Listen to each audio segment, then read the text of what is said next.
My girlfriend laughed. "I've been rating you 3/10 in our girls' group chat for months." I said, "Thanks for telling me." Then I posted our breakup with screenshots. Her friends were messaging me their apologies within minutes. I, 27 male, was having drinks with my girlfriend Cassie, 25, and her friends last Friday night. We'd been together for 14 months, and I thought things were solid. Not perfect, but solid. After her third margarita, Cassie was getting loud and giggly. Her friend Brooke made some joke about rating guys, and Cassie burst out laughing. "Oh my God, like how I've been rating Ethan a 3 out of 10 in our chat for months." The table went silent. Everyone stared at her, then at me. I took a sip of my beer. "Thanks for telling me." Cassie's face went from drunk happy to oh shit in about 2 seconds. "Babe, I was joking." "Which part? The rating or the months?" It's just girl talk. We all do it." I looked at her friends. Brooke was studying her napkin like it contained the secrets of the universe. Jade was frantically texting under the table. Mira actually mouthed, "I'm sorry," at me. "Cool. Well, I'm gonna head out." "Ethan, don't be dramatic. It doesn't mean anything." I stood up, put $40 on the table for my drinks, and left. Cassie followed me outside. "You're seriously mad about this? It's just a stupid game we play." "You've been mocking me to your friends for months. That's not a game, that's just cruel." "I wasn't mocking you. The rating system is about boyfriend potential, not, boyfriend potential. We've been together over a year." She went quiet. "Cassie, what's my rating based on?" "It's stupid." "Tell me," she sighed. "Income, looks, bedroom stuff, social status, and future potential." And I'm a 3. The scale is harsh. Even Leonardo DiCaprio would only get like a 7. So I'm less than half a Leonardo DiCaprio? That's not. You're twisting it. I pulled out my phone and opened Instagram. Started typing a post. "What are you doing?" "Breaking up with you." "What? You can't break up with me over Instagram." "Watch me." The post was simple. Single again. Apparently I've been a 3/10 boyfriend for months according to my now ex's group chat ratings. For anyone interested, I rate being single 10/10. I tagged her and hit post. Her phone started buzzing immediately. "You're such an asshole," she screamed. "I'm a 3/10 asshole apparently. Have a good night, Cassie." I walked to my car and drove home. By the time I got there, my phone was exploding. Update 1. So I woke up to 237 notifications. Here's the breakdown. Cassie sent 43 messages ranging from "please talk to me" to "you're pathetic" to "I'm sorry" to "you ruined my life" and back to "please answer." But the interesting part? Her friends were messaging me too. "Ethan, I'm so sorry. I always told her it was messed up. You deserve better. Hey, just wanted you to know not all of us participated in that rating thing. Cassie and Brooke were the main ones." "Even Brooke? I know you probably hate me, but Cassie was way out of line. The whole thing was her idea, and she was always the meanest about it." But here's where it gets really interesting. Mira sent me screenshots. Oh my God. These weren't just ratings, they were detailed breakdowns. Cassie had written paragraphs about my shortcomings. Some highlights. "Ethan's sweet, but he's never going to make real money. His job is so basic. I'm a physical therapist. I make good money and help people recover from injuries. The sex is vanilla. I've tried to spice things up, but he's too respectful. It's boring." She literally never communicated wanting anything different. "He wears the same 5 shirts. It's embarrassing when we go out. I wear clean, fitted clothes. Sorry I don't have a different outfit for every day of the month. His friends are nerds. Game night is social suicide. My friends are engineers, teachers, and healthcare workers who like board games. His mom calls too much? Red flag much? My mom calls once a week to check in." But the worst part? She'd been screenshotting our private conversations and sharing them, including one where I opened up about my anxiety after my dad's cancer diagnosis. Her comment on that one: "Daddy issues alert." I felt physically sick. Then I noticed something else in the screenshots. While Cassie was rating me a 3, she was rating her work friend Theo a 9. The same Theo she was just friends with. The same Theo whose Instagram stories she was always the first to view. I posted the screenshots to my story with the caption, "For anyone wondering why we broke up, this is who she really is." My DMs exploded. Update 2. The fallout has been incredible. First, Cassie's work friend, Theo. Yeah, he has a girlfriend. Had. His girlfriend Layla saw my posts, did some digging, and found out Cassie and Theo had been having lunch dates and after-work drinks for months. Layla dumped him and thanked me for inadvertently exposing everything.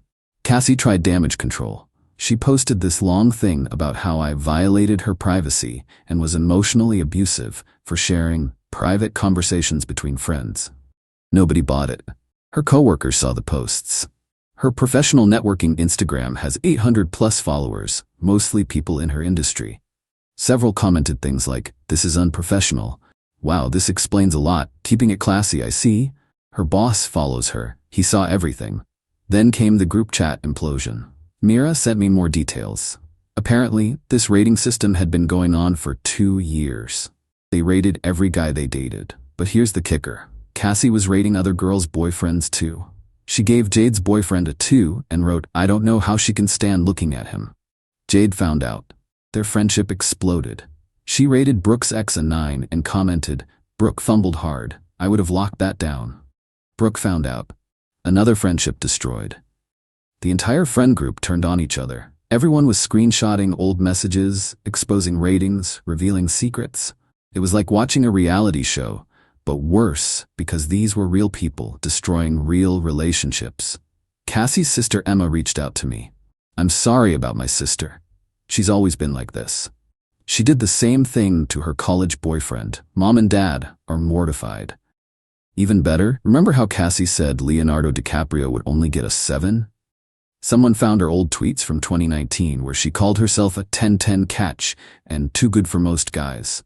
The ratio on those tweets was brutal. Someone commented, "Ma'am, you're a 3/10 human being and that's being generous."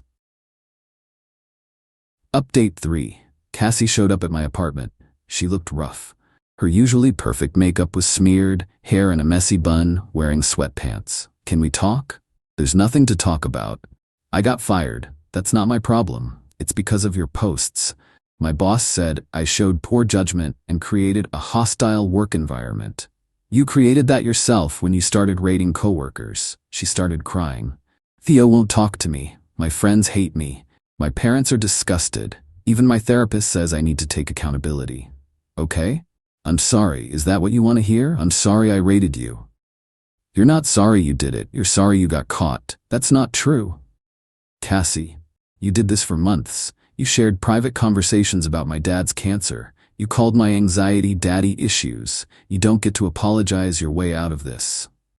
People say things they don't mean with friends. For 14 months, that's not venting, that's just who you are. She tried a different approach. "Remember when we first met, at Devin's party?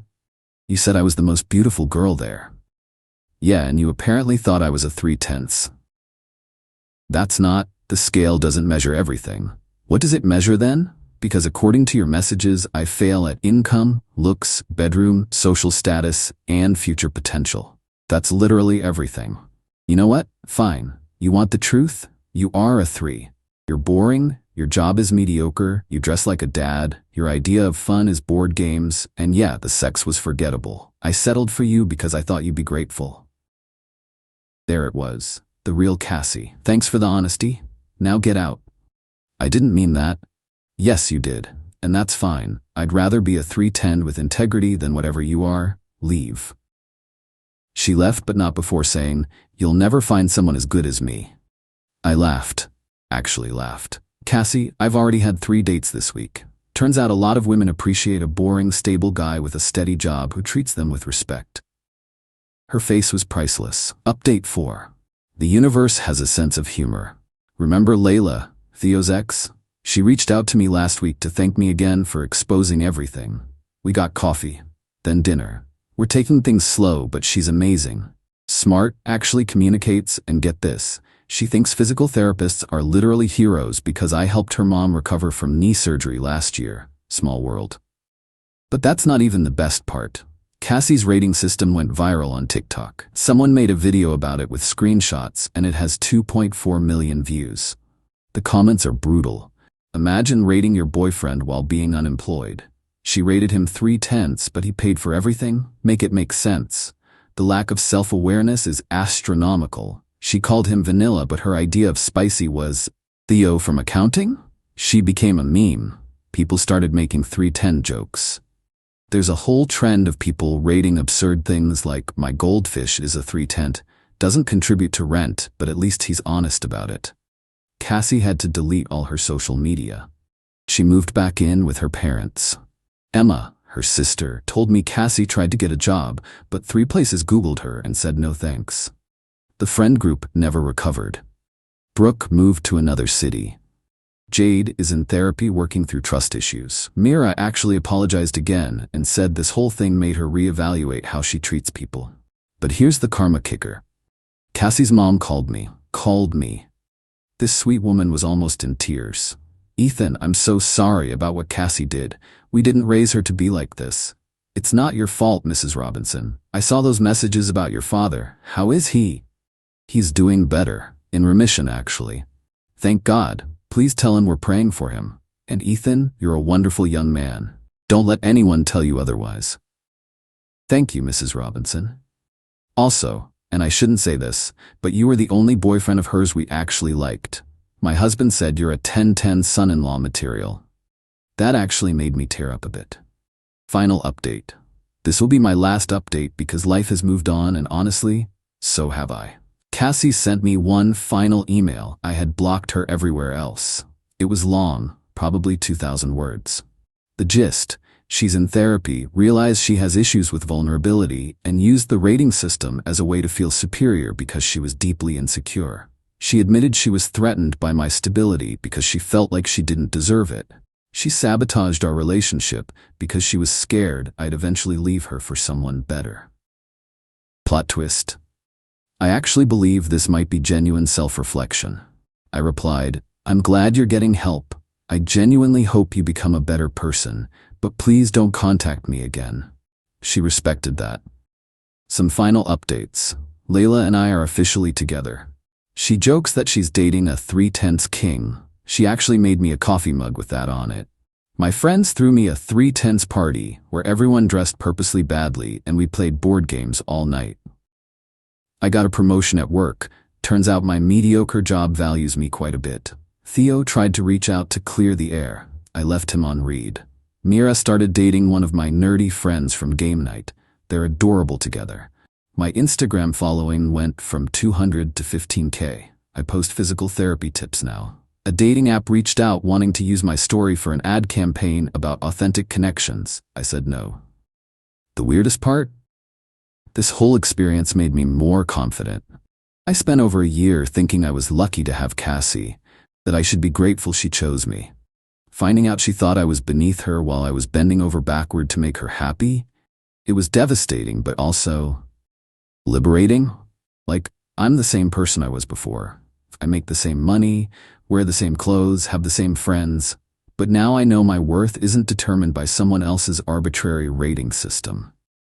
I'm a good person, a good partner, and apparently a good son-in-law material. To anyone reading this going through something similar, you are not someone else's rating.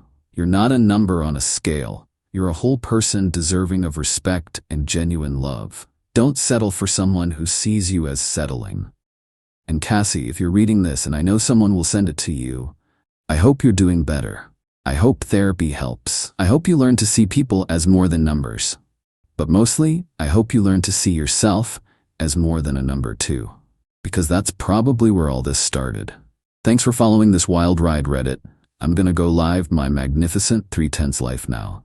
P.S. Layla says to tell you all she rates our relationship 11/10, would recommend to a friend. P.P.S. My mom found out about everything and wants to have Cassie's mom over for coffee because that poor woman needs support. Moms, man, they're the real 10/10s.